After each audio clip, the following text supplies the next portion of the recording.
শুধুমাত্র আলু দিয়ে আজকে খুবই মজার একটা স্ন্যাক্স রেসিপি শেয়ার করব। একদম ভিন্নভাবে তৈরি করা এই নাস্তাটা খেতে ভীষণই মজার হয়। আলুর এই স্ন্যাক্সটা বানানোর জন্য এখানে একটা পাত্রে আমি মিডিয়াম সাইজের 4টা আলু সিদ্ধ হতে দিচ্ছি। আলুগুলো সিদ্ধ হয়ে গেলে সাথে সাথে পানি ঝরিয়ে উঠিয়ে নিতে হবে, আর গরম থাকা অবস্থাতেই এর খোসাটা ছাড়িয়ে নিতে হবে। এরপর এখানে আমি মোজারেলা চিজ নিয়েছি। চিজটাকে লম্বা করে টুকরো করে নিব। সিদ্ধ করা আলুগুলোকে এরকম ছোট টুকরো করে একটা বাটিতে নিয়ে নিচ্ছি। এবার একটা পটেটো ম্যাশার দিয়ে আলুগুলোকে খুব ভালোভাবে ম্যাশ করে নিতে হবে। যে কোনোভাবেই আলুগুলোকে ম্যাশ করা যেতে পারে, তবে খেয়াল রাখতে হবে আলুর ভিতরে যাতে কোনো বড় দানা না থাকে। আলুটাকে আমি খুব ভালোভাবে ম্যাশ করে নিয়েছি। ম্যাশ করা আলুর সাথে লবণ দিচ্ছি 1 চামচ, কালো গোলমরিচের গুঁড়া দিচ্ছি 1 চামচ, ভাজা জিরার গুঁড়া দিচ্ছি 1/2 চামচ, আর ভাজা ধনিয়ার গুঁড়া দিচ্ছি 1/2 চামচ। 1 চামচ দিচ্ছি চাট মশলা। তারপর পেঁয়াজ বেরেস্তা দিচ্ছি 1/4 কাপ। চাইলে এখানে কাঁচা পেঁয়াজটাও দেওয়া যেতে পারে। আর চিলি ফ্লেক্স দিচ্ছি 1.5 চামচ। চাইলে এখানে ধনিয়া পাতা কুচিটাও দিতে পারেন। সব কিছু একসাথে ভালোভাবে মিশিয়ে নিচ্ছি। সব কিছু একসাথে ভালোভাবে মিশানো হয়ে গিয়েছে। এবার হাতে হালকা কিছুটা তেল মেখে এখান থেকে কিছুটা আলুর পুর নিয়ে নিচ্ছি। তারপরে হাত দিয়ে এভাবে একটু চ্যাপ্টা করে নিচ্ছি। আর এর মাঝ বরাবর 1 টুকরা মোজারেলা চিজ দিয়ে দিচ্ছি।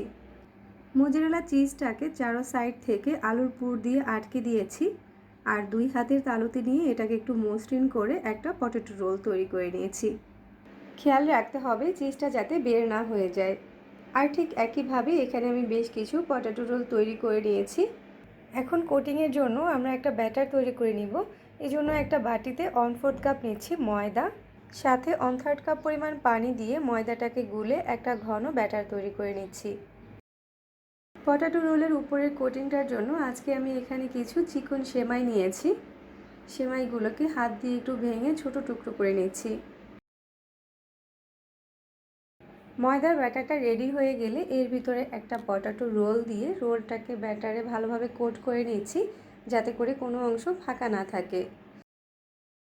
তারপর পটেটো রোলটাকে আমি এই সেমাই দিয়ে কোট করে নিব। ভালোভাবে হাত দিয়ে চেপে চেপে কোট করে নিতে হবে।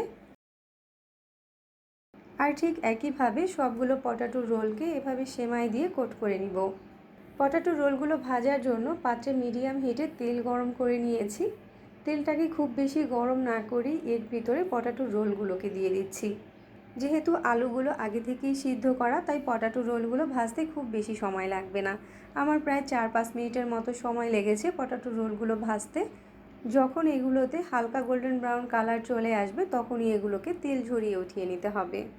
শুধুমাত্র আলু দিয়ে খুবই মজার একটা স্ন্যাক্স তৈরি করে নিয়েছি। এটা খেতে কিন্তু ভীষণই মজার হয়েছে। হাতে একদমই সময় কম থাকলে এভাবে পটেটো রোল তৈরি করতে পারেন, দেখবেন সবাই খুবই পছন্দ করবে। আমার রেসিপিগুলো ভালো লাগলে আমার চ্যানেল সাবস্ক্রাইব করবেন আর পেজটাতে ফলো দিয়ে রাখবেন। রেসিপি দেখার জন্য সবাইকে ধন্যবাদ জানিয়ে বিদায় নিচ্ছি। আল্লাহ হাফেজ।